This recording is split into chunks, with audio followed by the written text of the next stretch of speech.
Bonjour, professeur Lugan, permettez-moi de vous présenter. Je rappelle à nos auditeurs que vous êtes universitaire, écrivain, conférencier et éminent spécialiste de l'Afrique. Vous dirigez entre autres la revue par internet L'Afrique réelle. Je rappelle aussi que vous êtes l'auteur des livres Histoire de l'Afrique du Nord, des origines à nos jours aux éditions du Rocher et Histoire du Maroc, des origines à nos jours disponibles aux éditions Ellipse. Alors cette année 2020, comme vous l'avez pu le remarquer, a été marquée par cette pandémie du Covid-19, la crise sanitaire mondiale, la crise économique qui s'ensuit, mais aussi par des changements dans le dossier de l'intégrité territoriale du Maroc. Nous assistons à des ouvertures de consulats dans la ville de Aïoun, blocage de l'entité du Polisario, puis intervention des forces armées royales dans la région de Guelgret pour les déloger, et la reconnaissance enfin des États-Unis d'Amérique de la souveraineté marocaine sur son Sahara, et la reprise des relations entre le Maroc et Israël.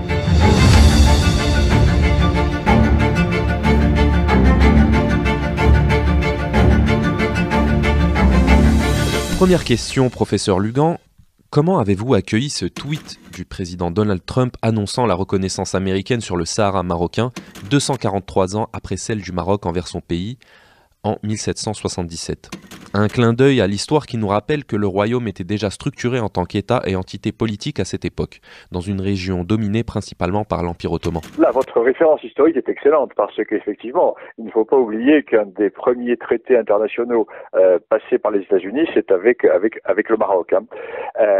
Donc ceci montre bien l'antériorité des liens. Un peu normal, le Maroc est tourné vers l'Atlantique, vers l'océan, vers le grand large, alors que l'Algérie, elle, est enclavée dans la Méditerranée, qui est un gros lac Léman. Bon, ceci étant, c'est tout à fait important parce qu'au point de vue géopolitique et au point de vue géostratégique, ça change tout. Ça change tout parce que si l'on fait le compte depuis ces 30 dernières années, l'on voit véritablement que la reconnaissance du pseudo-Polisario n'existe plus, à part quelques États fossiles, quelques buts témoins de la lutte anti-impérialiste des années 60-70, les reconnaissances du Polisario, de la République arabe saoudite, entre guillemets, ont fondu comme neige au soleil. Et la reconnaissance par les États-Unis va accélérer ce mouvement et va surtout prendre en compte une situation qui est une réalité. Qui est que d'un côté, nous avons quelques éléments qui sont de plus en plus en perdition, tellement en perdition qu'ils ne savent même plus à quel camp ils appartiennent. Ils ont en grande partie échappé au contrôle du système algérien. Certains d'entre eux se sont ralliés à Daesh. On voit bien à l'heure actuelle le responsable de Daesh pour toute l'Afrique de l'Ouest, c'est un homme qui maintenant va lui poser plus de problèmes qu'il va lui donner des avantages. Voilà la situation. Très bien, professeur Lugan. Deuxième question, la reconnaissance des États-Unis sur le Sahara a un tournant stratégique pour le Maroc. Que représente concrètement cette reconnaissance?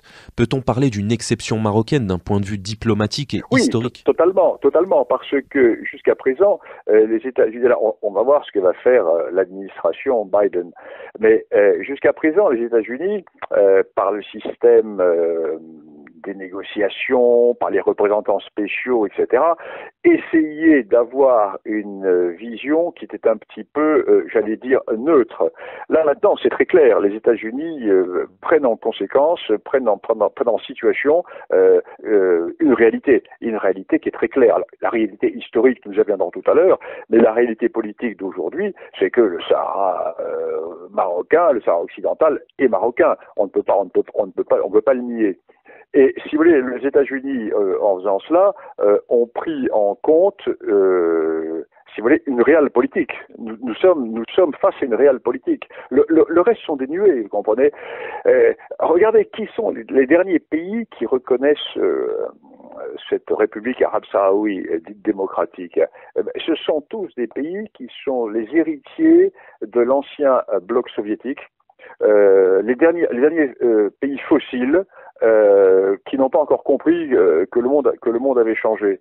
Parce qu'aujourd'hui, si vous voulez, la situation est très simple. Dans ce monde africain qui est en totale ébullition, et surtout dans ce monde ouest africain et dans ce monde sahélien qui est en totale ébullition, nous avons deux réalités étatiques. Une à l'est, une à l'ouest. À l'est, nous avons l'Égypte. À l'ouest, nous avons le Maroc. Et au milieu, nous n'avons rien. L'Algérie n'a jamais existé historiquement, puisque l'Algérie a été créée par la France en 1830. Bon, la Tunisie, elle, c'est autre chose. Elle est trop petite. Elle est au nord. Elle n'a pas de diverticules qui descendent profondément vers le Sahara. La Libye n'a jamais existé. Donc, ce qui fait que le double pivot de stabilité de tout ce monde, à la fois nord-africain, saharien et sahélien, ce sont les deux vieux États. Les deux vieux États, c'est l'Égypte à l'est et le Maroc à l'ouest. Et toute construction qui est faite en dehors de ces vieux États, c'est construire sur du sable. Comme disent les anglo-saxons, il faut chercher le bedrock, la roche en place. Et la roche en place, c'est l'État marocain, 1500 ans d'histoire, l'État égyptien, millénaire également. Là, c'est une réalité de longue durée. Moi, je suis un vieux brodélien. La longue durée, c'est cela. Et le reste, c'est l'artificialité. Le reste, c'est la propagande. Le reste, ce sont les nuées. Très bien, Monsieur Lugan. Question suivante. Quelle est votre analyse sur la doctrine adoptée par le Royaume ces dernières années? Je fais référence notamment à ses offensives économiques envers les pays de l'Afrique de l'Ouest et ses différents projets, notamment avec le Nigeria.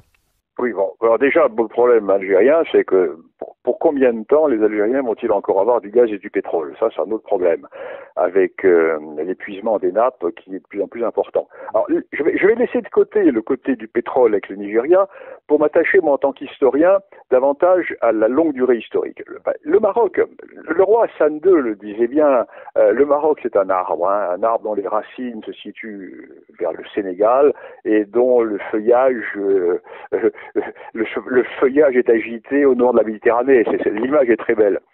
Il faut bien voir que le Maroc existe depuis, disons, je dis toujours l'image, en 987, quand le roi de France, Hugues Capet, est élu roi de France, le Maroc a déjà un siècle et demi d'existence.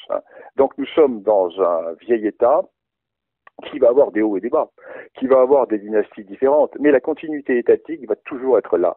Et la continuité étatique est une continuité qui s'étend très largement vers le sud. Très largement vers le sud parce que déjà avec les Almohavides, les dynasties qui arrivent du sud, les relations avec tout le Bilad al-Soudan, les relations avec le Pachalik de Tombouctou, tout ceci fait que le Maroc est en grande partie tourné vers le sud. En plus de cela, il y a tout l'aspect religieux, la commanderie des croyants. Il y a également les confréries. Fès est quand même le haut lieu de certaines confréries de l'Ouest africain où le pèlerinage à Fès est plus important que le pèlerinage à la Mecque. Bon, ce qui rend d'ailleurs complètement fous les salafistes. Cette idée les rend complètement fous. Donc il y a une permanence ouest africaine qui est très très claire. N'oublions pas qu'à la veille de la colonisation française du Soudan, ce qu'on appelle le Mali maintenant, la prière du vendredi à Tombouctou était encore dite au nom du sultan du Maroc.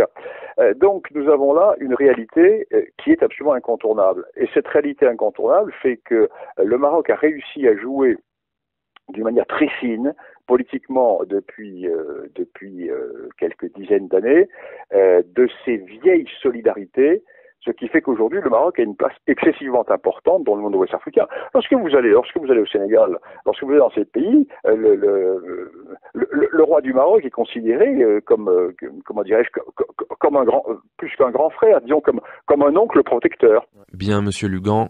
Enfin, dernière question, assiste-t-on à un bouleversement des équilibres des rapports de force dans la région? Nous avons un réel soutien de la part des pays arabes du Golfe envers le Maroc. Quelle analyse faites-vous des relations futures entre le Maroc et l'Algérie dans ce contexte économique, social, sanitaire particulier? L'Algérie est-elle de plus en plus isolée diplomatiquement? Oui, même s'il y a eu quelques frictions avec les monarchies du Golfe ces derniers temps, il y a eu quelques petites frictions.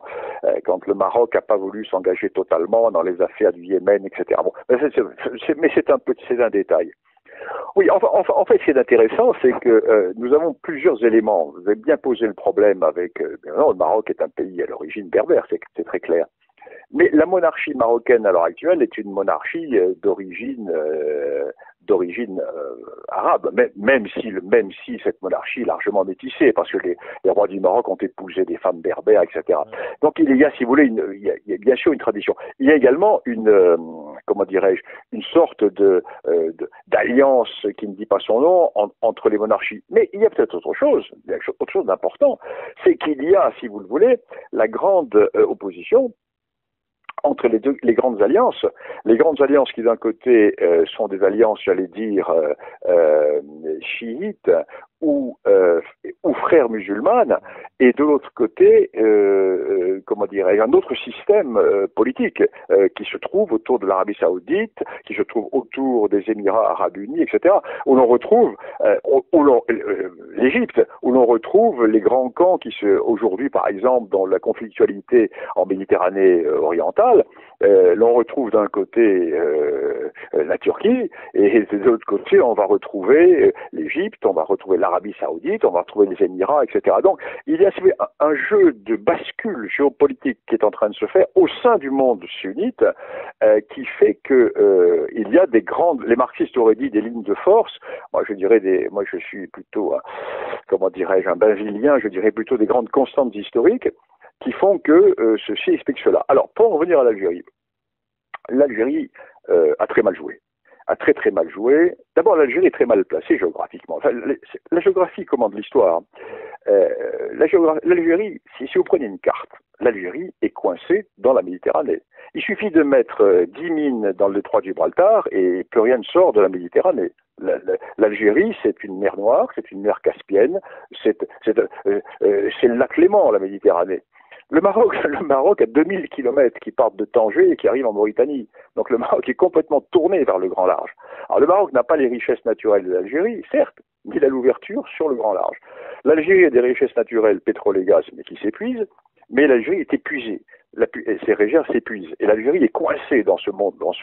Alors, évidemment, elle a un grand appendice vers le Sahara, mais un appendice totalement artificiel, qui lui a été donné par la France, parce que l'Algérie n'a jamais possédé le Sahara, puisque l'Algérie n'existait pas avant 1830.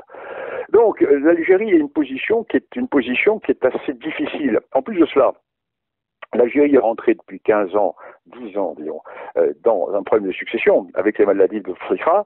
Donc, on se retrouve dans une situation où il n'y a plus de politique extérieure. Et j'allais dire que la seule équipe qui avait une vision, alors je ne porte évidemment pas de jugement de valeur, hein, je parle en tant que géopoliticien, la seule équipe qui avait une vision politique, c'était l'ancien DRS, qui a été éliminé par l'équipe Bouteflika. Ce qui fait qu'il n'y a plus en Algérie de politique étrangère, il n'y a plus de politique tout court, ce qui fait que l'Algérie s'est fait totalement prendre la main. Et regardez ce qui se passe dans le nord du Mali, zone qui a toujours été sous le contrôle étroit de la diplomatie de la politique algérienne, eh bien, cette zone a échappé à l'Algérie, parce que l'Algérie est dans une crise existentielle qui est absolument dramatique. La gérontocratie algérienne, quand vous pensez que les trois hommes qui dirigent l'Algérie actuelle, le président du Sénat qui est en réserve en cas de mort de Tebboune et Jadder, ils ont tous 80 ans, et ils sont malades.